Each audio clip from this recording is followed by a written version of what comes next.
Why don't people talk to me anymore? Why do people even go outside at this point? Why am I so lonely? Why do my parents look at me like that? These questions circled again and again in my head. And after I sat down to take a minute to think about it, the answer hit me in the head. It's because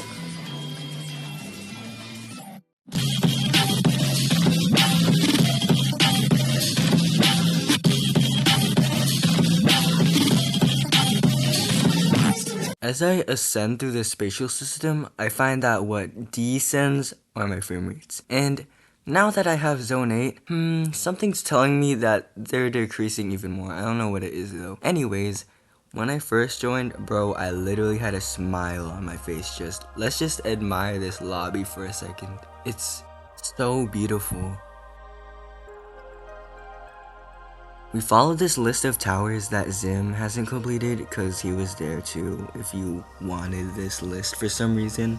Also, I'm pretty sure that this tower is focused on mechanics like X pushers. I'm not too sure about it though. TOXM honestly used the X mechanics in creative ways I don't think I would have ever thought of, especially the way it incorporated corner flips into jumps too. Also just a really good introduction to the zone in general. It also had a basement, which was cool. We love basements, guys. Not to mention, the button progress in this tower goes crazy. But you know what else goes crazy? My fall at floor 10.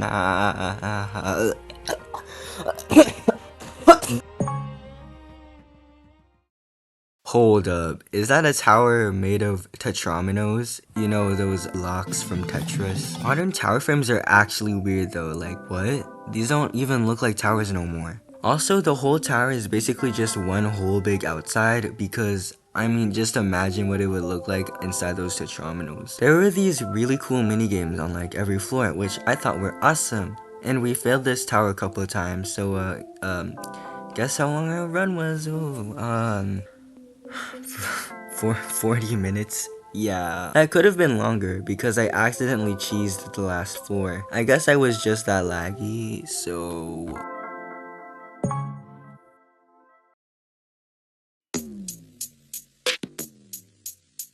The first two towers I was actually supposed to complete first were completed the next day because, you know, Zim was there. Tower of Melons in Time was actually not too shabby despite being a complete lag fest. It's literally just as the tower's name says.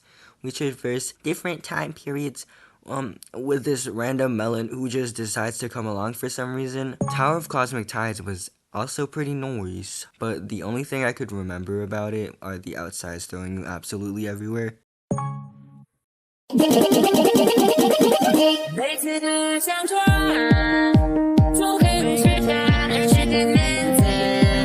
So the FPS rates were actually not that bad, but it took me until this X pusher to realize, something seems familiar. And also this trust jump seems it just reminded me of something. In this design, I've seen this before. Yeah, this tower is made by the same person who made Tower of Rhythm Heaven, which, by the way, is my favorite Remorseless tower. And when I found this out, my expectations for TOGV went through the roof, which made me pretty disappointed to find out, oh, TOGV is just TORH, but bad. Don't get me wrong, TOGV is okay, but I didn't realize that the last two floors have punishment for failing 3 times. So when I got to floor 9, I thought it was just going to remove the net that teleports you back to the start. Also, you know how I am with sight reading, so you shouldn't be surprised to see that I ran out of lives. And when that happened, it just teleported me to this black room. So no one told me that when you lose all 3 lives, your run basically ends. So I had to restart my run, get all the way back up to floor 9, and just try my best to sight read the gameplay. Which I did.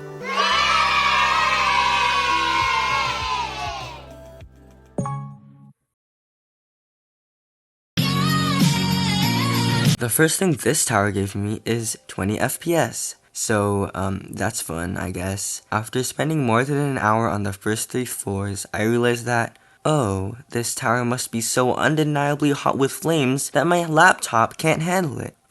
Because it couldn't.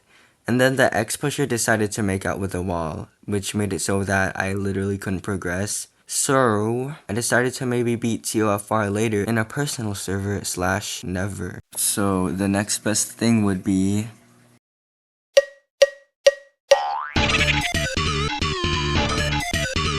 Tower 19 was something. Apparently it is the shortest tower in the zone, so I gave it a shot.